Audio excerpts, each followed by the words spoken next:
오늘 말씀은 내가 너를 도우리라 라는 제목으로 함께 나누도록 하겠습니다.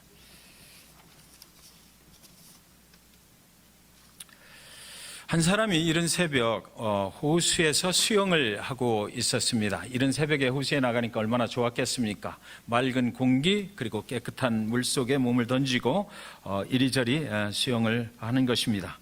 신선한 그 새벽 공기 속에서 맑은 호수를 헤엄치는 기분 상상을 한번 해보시기 바랍니다.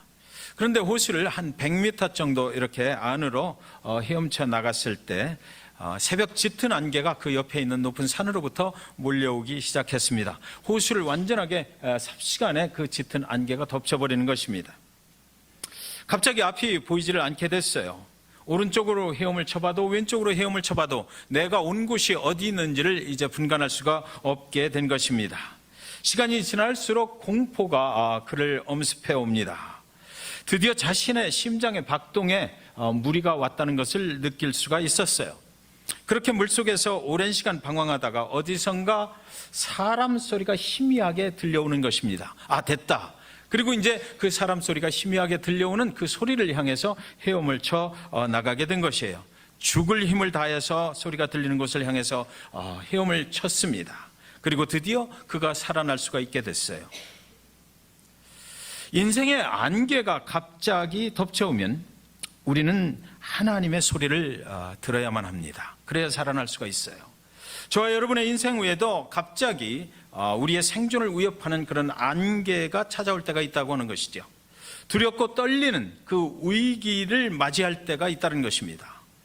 내가 원하지 않았던 그 위기가 우리를 덮쳐올 때 우리는 과연 어떻게 하면 거기서 생존해낼 수 있는 것인가?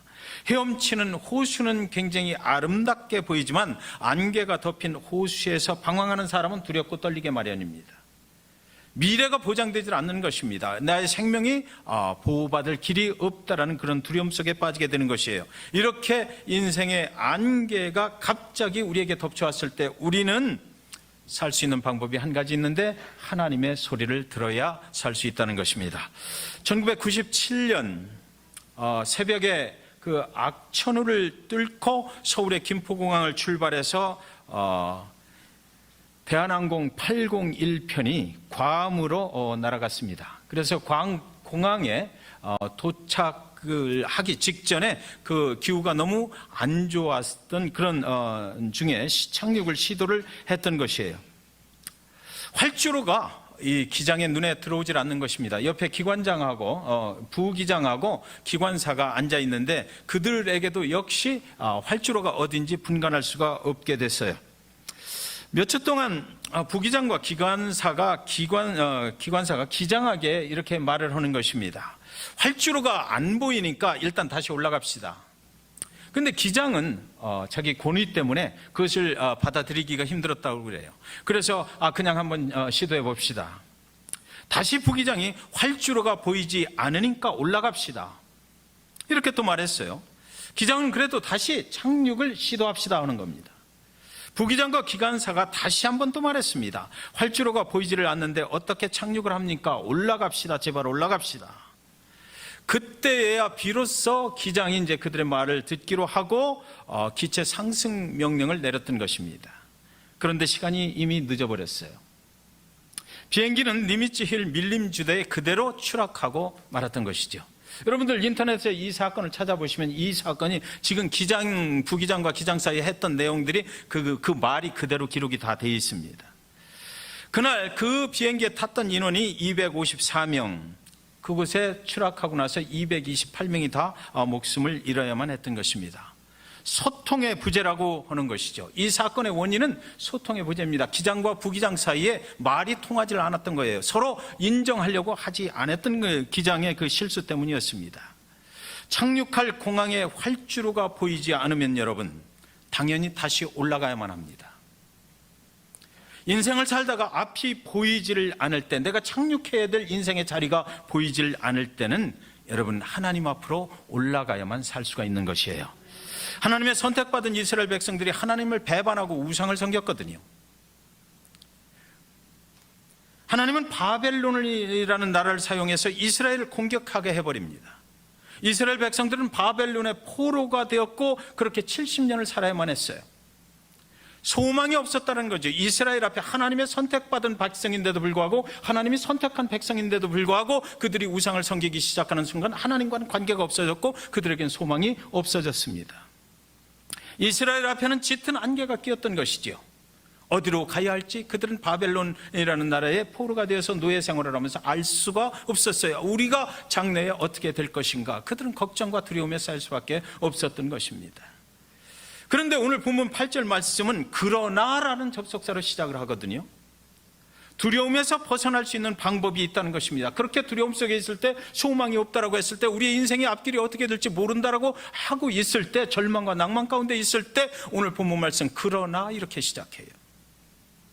지금 여러분의 미래에 대해서 걱정과 두려움이 있으시다면, 그러니까 여러분 무슨 말씀입니까? 오늘 말씀에 귀를 기울여야만 한다는 것이지요. 하나님은 이스라엘을 부르는 것입니다. 나의 종 너 이스라엘아, 내가 택한 야곱아, 나의 벗 아브라함의 자손아. 하나님께서는 우리를 잊지 않으십니다. 우리가 설령 하나님을 떠나고 배반했다고 하더라도 하나님은 절대로 우리를 잊지 아니하시고 그러나 나의 종 이스라엘아 부르신다라는 것이에요. 두려움에 떨고 있는 이스라엘을 어떻게 부르시냐면 나의 종이라고 하셨거든요. 하나님과 함께, 종은 하나님과 함께 살아가잖아요. 종은 주인의 집에 함께 거하는 거예요. 그 주인의 종과 함께 살아가는 것은 물론이고, 하나님을 섬기는 건 물론이고, 하나님의 집에 함께 언제나 같이 있어야 되는 것이 종의 직분입니다. 하나님의 소유라는 것이지요. 내가 택한 야곱아라고 부르거든요. 하나님이 택했다, 하나님이 먼저 택했다라는 것이에요. 여러분, 종이 내가 당신의 종이 되겠습니다 해서 되는 건 아니잖아요. 하나님께서 먼저 하나님의 종을 택했다라는 거죠. 그렇다면 그 의미는 무엇이냐면 택한 자가 책임을 지게 돼 있다는 것이죠.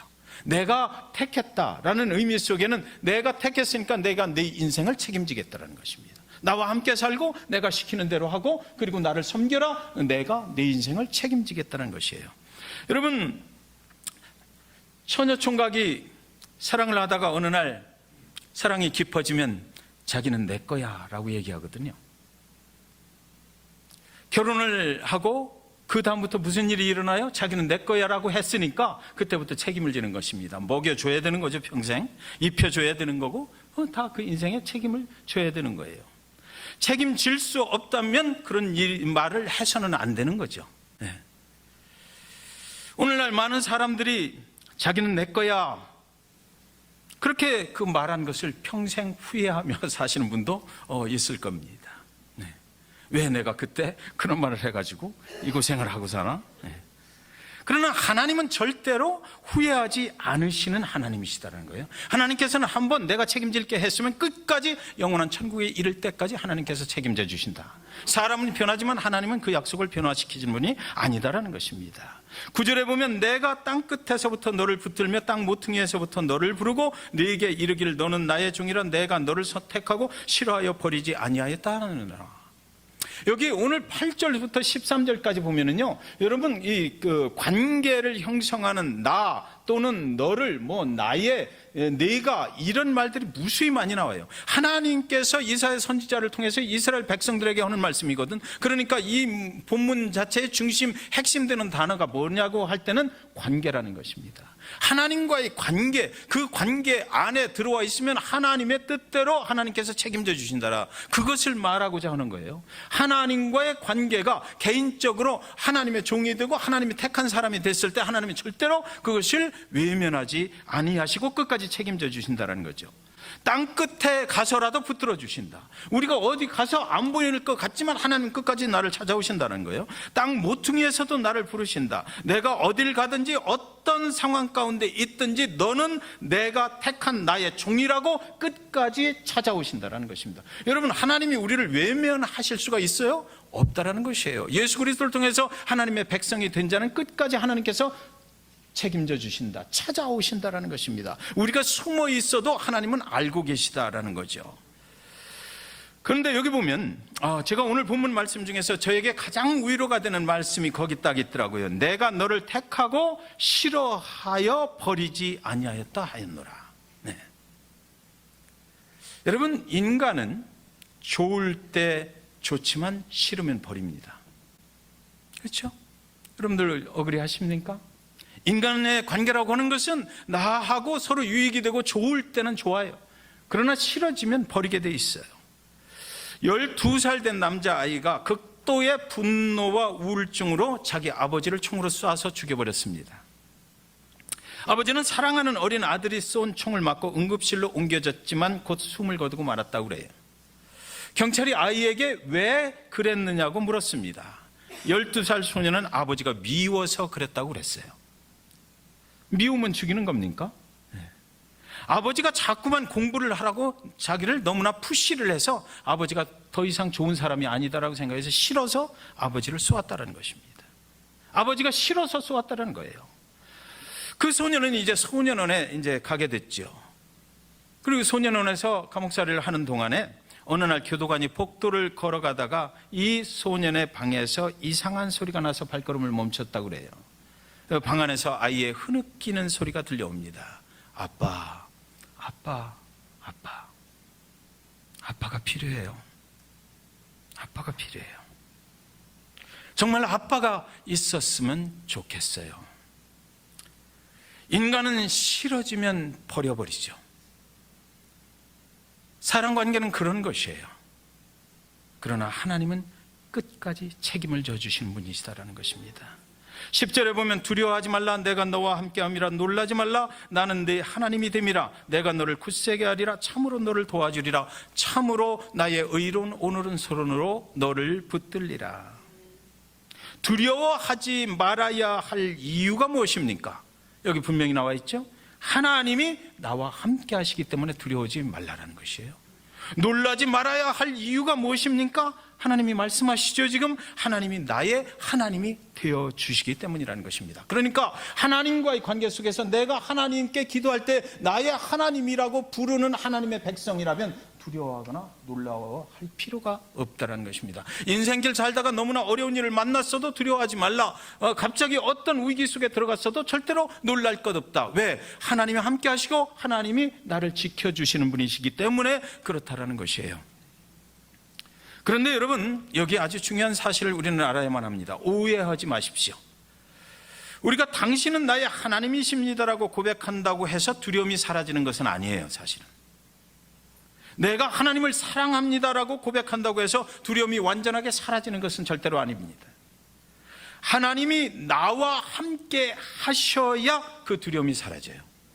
제가 무슨 말씀을 드리는지 아시겠습니까? 내가 아무리 내가 하나님을 사랑합니다, 당신은 나의 하나님이 되십니다라고 고백한들 그 두려움이 그대로 있다는 것입니다. 사라지지 않는다는 것이에요. 그 두려움을 없애주실 수 있는 주체가 되시는 하나님께서 내가 너를 보고 내가 너를 사랑한다, 내가 너와 함께한다, 내가 너를 보호한다, 내가 너를 지키리니까 두려워하지 말라라고 말씀하셔야 그 두려움이 사라진다는 것이에요. 내가 아무리 하나님을 사랑한다고 고백을 해도 하나님 보실 때 내가 너를 사랑한다 그런 하나님의 그 입장에서 고백이 없으면 그것은 아니다라는 것입니다. 그러니까 지금 하나님이 함께 하신다라고 약속되어 있을 때 그 두려움이 보장이 없어지는 것이 보장이 되는 것입니다. 지금 하나님이 나의 하나님이 되어 주신다라고 말씀을 하셔야만 돼요. 그러니까 기도할 때 여러분 기도하시고 그냥 곧장 막 뛰어나가시면 안 돼요. 내가 주님을 사랑합니다라고 고백했으면 주님께서도 나의 기도를 들으시고 그래 나도 너를 사랑한다라는 응답이 있을 때까지 기다리셔야 되는 거예요. 그냥 막 내 얘기만 막 해놓고 그냥 나가버리시면 주님이 그 말씀을 하실 시간이 없는 거예요. 주님께서도 나를 사랑하시는가? 분명히 확인을 하셔야 되는 거죠.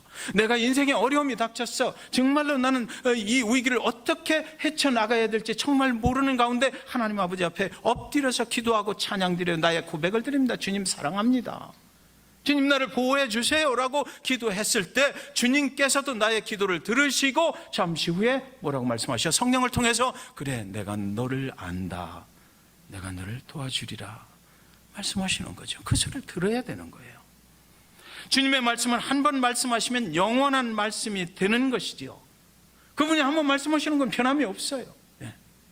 그분은 언제나 우리의 기도에 응답하시고 우리를 보호하시는 그런 분이시기 때문에 그래요. 그분은 약속을 우리 인간들처럼 변화시키시는 그런 분이 아니시다라는 것입니다. 그렇기 때문에 하나님의 말씀과 하나님의 약속은 불변하다라는 거, 그렇기 때문에 우리는 그분이 말씀하시면 그 말씀을 믿을 수밖에 없는 거죠. 그분이, 오해하지 마세요, 그분이 나를 사랑한다라고 추측하지 마십시오. 그분이 정말 나를 사랑할 수 있는가를 확인해 보셔야 되는 거예요. 여러분, 많은 목사님들이 그렇게 말씀하시더라고요. 이 말씀을 믿을 때 그렇게 된다고 말씀하시거든요. 여러분, 복음에 대해서 제가 설명을 드리겠습니다. 이 말씀을 믿을 때 그렇게 된다고 말씀을 하시면, 그렇다면 믿지 못하면 항상 두려움에 살아야 합니까? 믿지 못하면 불안하게 살아야 되는 거예요? 믿음이 연약하지 않은 항상 두렵고 불안하게 살아야만 되는 거예요? 하나님이 원하시는 뜻이 그겁니까? 여러분이 믿음이 연약하고 여러분이 믿음 생활하다가 잠시 동안 실수하고 하나님을 멀리 떠났을 때 하나님께서 외면해버리고 하나님께서 두렵고 불안한 가운데로 밀어넣으십니까? 그렇다면 그 하나님을 왜 믿습니까? 복음은 그런 것은 아니죠. 하나님은 지금 하나님을 배반하고요, 우상을 섬기던 하나님이 택한 백성 이스라엘이 하나님의 징계를 받아 바벨론에 끌려가서 노예로 70년을 살고 이제 하나님의 도우심으로 돌아오게 될 것을 예언하시는 말씀 중에 지금 이렇게 말씀하시는 거거든요. 두려워하지 말라, 놀라지 말라, 내가 책임질 것이다 라는 거예요. 그러니까 이스라엘 백성들은 지금 하나님을 배반하고 떠났어요. 그렇죠? 하나님의 징계 가운데 있는 거예요. 그렇다면 이스라엘 백성이 저와 여러분 아닙니까? 하나님의 백성이거든요. 그러니까 우리가 설령 하나님을 믿다가 좀 실수하고 그럴 때라도 하나님은 결코 우리를 떠나시지는 않는다는 것입니다. 우리를 징계해서라도 다시 돌아오게 하시는 하나님이시지, 하나님께서 영원히 우리를 떠나시지는 않는다. 그 말씀이 바로 저 말씀인 거예요. 우리가 죄악 가운데 있을지라도 두려워하지 말라, 내가 너와 함께라. 우리가 하나님을 의지하지 못하고 신뢰하지 못하고 살아가서 인생의 위기를 만났을 때라도 두려워하거나 놀라지 말라라는 것입니다. 내가 너를 끝까지 붙잡아 주리라. 왜? 그 이전에 내가 예수 그리스도를 통해서 하나님을 믿을 때 이미 그것은 개런티 된 거기 때문에 그렇다라는 거예요. 예수 그리스도를 믿는다는 것은 그런 의미가 있는 거죠. 하나님은 우리의 죄악을 아셔요. 하나님은 우리의 믿음 없음도 아십니다. 하나님은 우리가 죽을 수밖에 없고 멸망으로 갈 수밖에 없는 연약한 죄인이라는 것을 다 알고 계시거든요. 그렇기 때문에 당신의 아들 예수 그리스도를 보내주신 거 아니겠어요? 그러나 그럼에도 불구하고 우리는 그렇게 죄악 가운데 있고 멸망으로 갈 수밖에 없는 그런 불쌍한 인간임에도 불구하고 로마서 5장 6절, 우리가 아직 연약할 때의 기약대로 그리스도께서 경건하지 않은 자를 위하여 죽으셨도다. 로마서 5장 8절, 우리가 아직 죄인 되었을 때에 그리스도께서 우리를 위하여 죽으심으로 하나님께서 우리에 대한 자기의 사랑을 확증하셨느니라. 뭡니까? 우리가 아직 연약할 때, 그리고 우리가 아직 죄인 되었을 때 십자가의 사건은 벌어졌다라는 것입니다. 우리는 아무것도 모르고 있었는데, 우리는 내가 죄인인 것도 모르고 있었는데 하나님 보실 때 저 죄인들이 멸망을 길로 가는 것, 그것이 너무나 안타까워서 당신의 아들을 죽이셔서 우리의 죄값을 치러주셨다. 우리는 아무것도 모르고 있었던 때 이미 나를 위해서 하나님의 사랑은 그렇게 실행이 됐다라는 거죠. 그래서 9절 보시면, 또 9절부터 11절 로마서입니다. 보시면, 그러면 이제 우리가 그의 피로 말미암아 의롭다 하심을 받았으니 더욱 그로 말미암아 진노하심에서 구원을 받을 것이니 곧 우리가 원수 되었을 때 그의 아들의 죽으심으로 말미암아 하나님과 화목하게 되었은즉 화목하게 된 자로서는 더욱 그의 살아나심으로 말미암아 구원을 받을 것이니라. 그뿐 아니라 이제 우리로 화목하게 하신 우리 주 예수 그리스도로 말미암아 하나님 안에서 또한 즐거워하느니라. 이제 우리가 그의 피로 말미암아 의롭다 하심을 받았다. 우리가 죄인 되었을 때에, 우리는 알지도 못하고 있을 때 이미 하나님께서는 김환규를 아셨다라는 것입니다. 내가 너를 살릴게, 하나님은 계획하셨어요. 그의 피로 말미암아, 십자가 그리스도 예수의 피로 말미암아 진노하심, 죽을 수밖에 없는 하나님을 대적하고 살았던 죄의 자녀죠, 사단의 자녀, 하나님의 진노하심을 받을 수밖에 없었던 그 자녀를 구원하셨다라는 거예요. 우리가 그런 줄도 모르고 있을 때 이미 그런 일이 벌어졌다. 하나님과 원수 되었을 때 그의 아들의 죽으심으로 말미암아 하나님과 화목하게 되었다라는 거예요. 이것이 복음이거든요. 그래서 그뿐 아니라 11절에 보면 이제 우리로 화목하게 하신 우리 주 예수 그리스도로 말미암아 하나님 안에서 또한 즐거워하느니라. 그래서 복음은 뭐라고 그래요? 기쁨의 소식이다라고 하는 거죠. 복음은 그래서 기쁜 거예요. 우리가 무엇을 해서 구원을 얻었다면 우리가 기뻐할 이유가 없죠. 부담이 되는 거죠. 무엇을 해서 구원을 얻는 것이라면 우리는 부담스러워서 그 예수 그리스도를 믿을 수가 없어요. 사실은 하나님께서 우리에게 부담을 전혀 주시지 않았어요. 하나님이 스스로 사랑하는 자기 아들 독생자 예수를 십자가에 우리가 죄인인 줄도 모를 때 우리의 죄값을 대신 치러주시기로 결정하셨고 그것을 선물로 우리에게 주셨다. 당신의 아들의 생명을 우리에게 먼저 주셨다. 그리고 나서 하시는 말씀이 이것을 믿는 자는 영생을 얻으리라 라는 거예요. 우리는 그냥 거저 받은 선물이다라고 얘기하잖아요. 그래서 그것이 복음인 것입니다. 그래서 복음은 기쁜 소식이고 복음 안에 있는 자들은 언제나 즐거워할 수밖에 없다. 왜? 그 은혜를 알기 때문에 그런 것이에요. 우리가 죄인 되었을 때 이미 우리를 향하신 하나님의 사랑은 확정됐다라는 거죠. 이미 그 전에 확정되었다.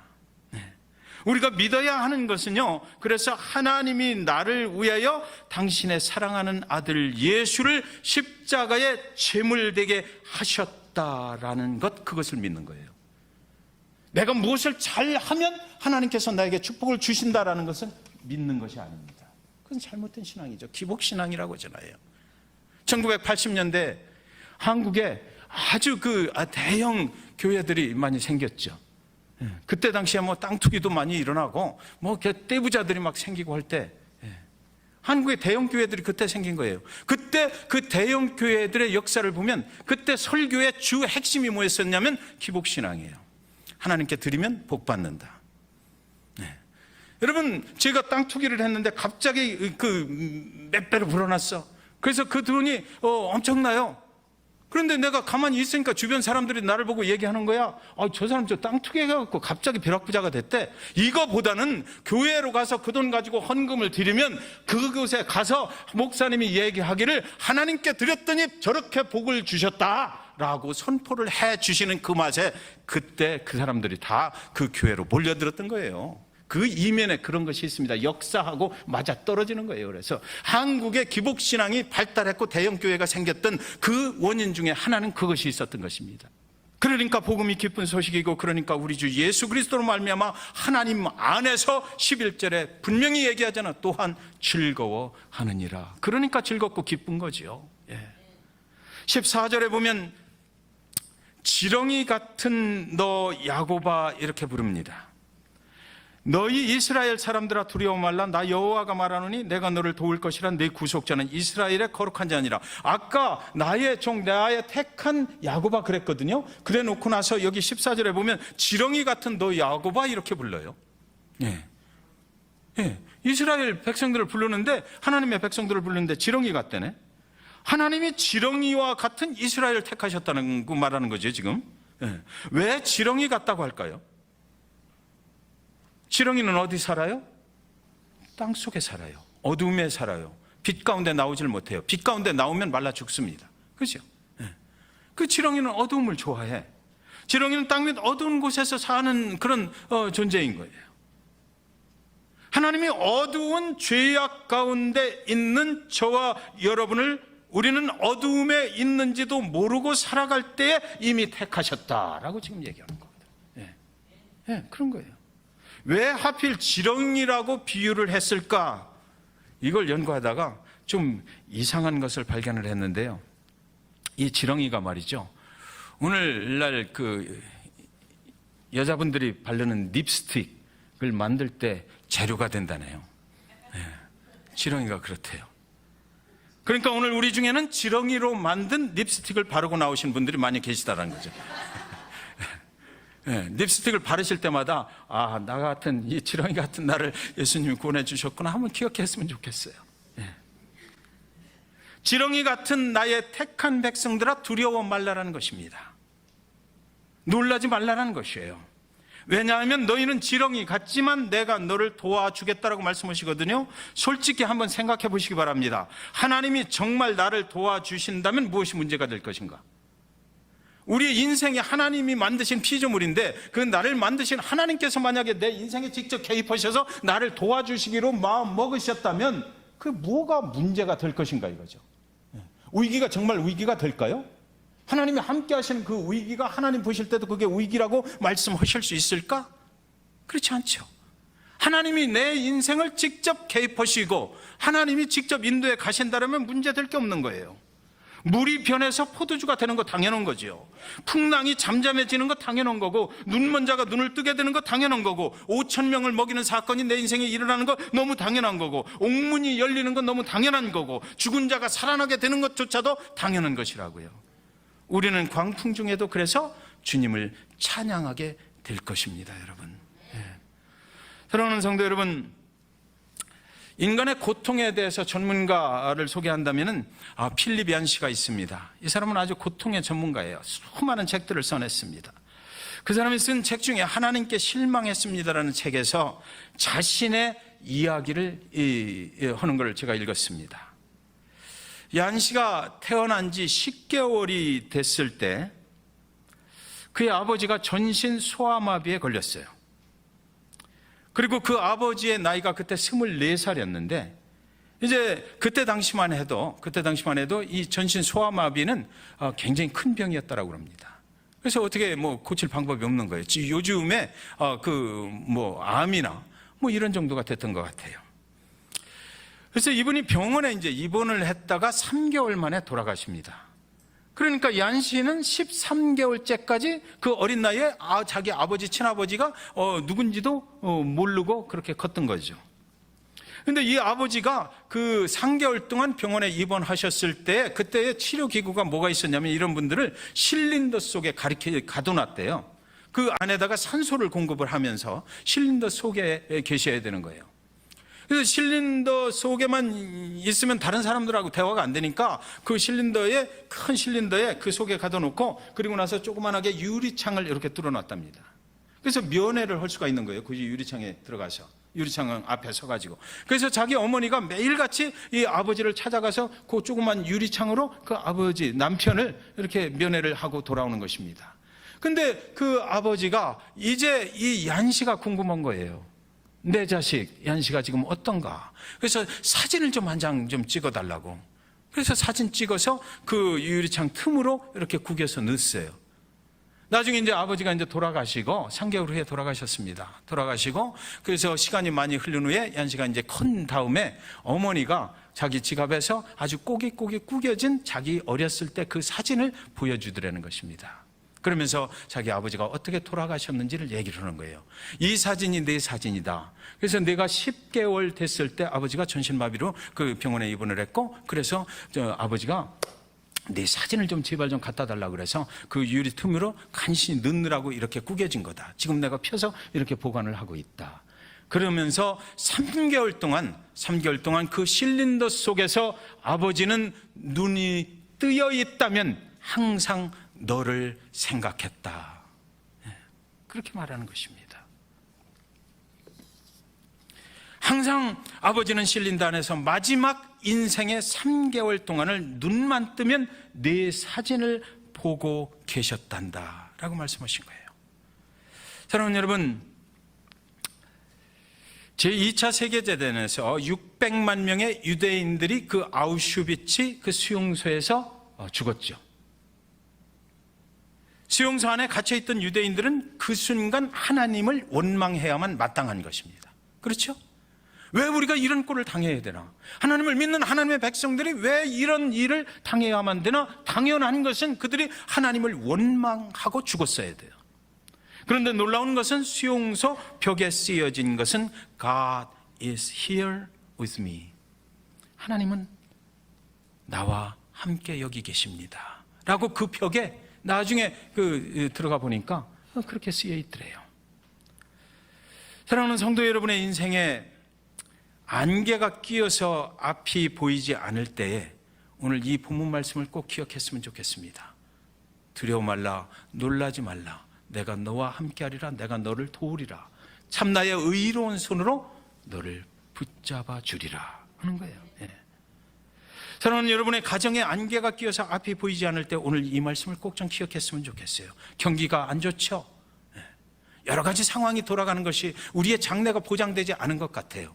그러나 스틸 하나님께서는 우리에게 말씀하십니다. 저와 여러분에게 말씀하셔요. 두려워하지 말라. 내가 너와 함께함이라 놀라지 말라 나는 네 하나님이 됨이니라. 43장 2절에 보면 네가 물 가운데로 지날 때에 내가 너와 함께할 것이라 강을 건널 때에 물이 너를 침몰하지 못할 것이며 네가 불 가운데로 지날 때에 타지도 아니할 것이요 불꽃이 너를 사르지도 못하리니 이렇게 말합니다. 이 말씀의 뜻이 무엇입니까?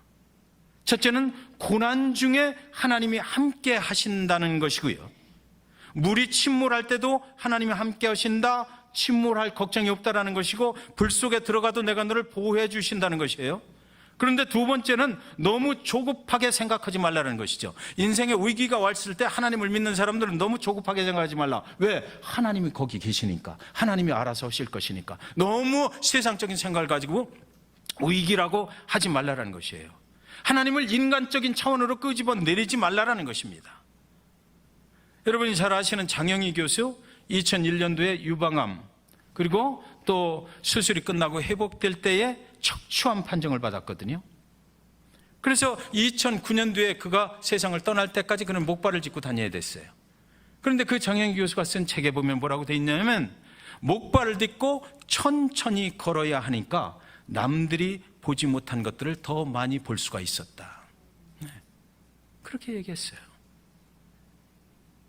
그리고 한 가지를 더 꼽을 수 있다면, 셋째는 하나님이 하실 수 있도록 내 인생을 내어 맡겨드리라는 것입니다. 그것이 인생의 위기를 극복하는 방법인 거죠.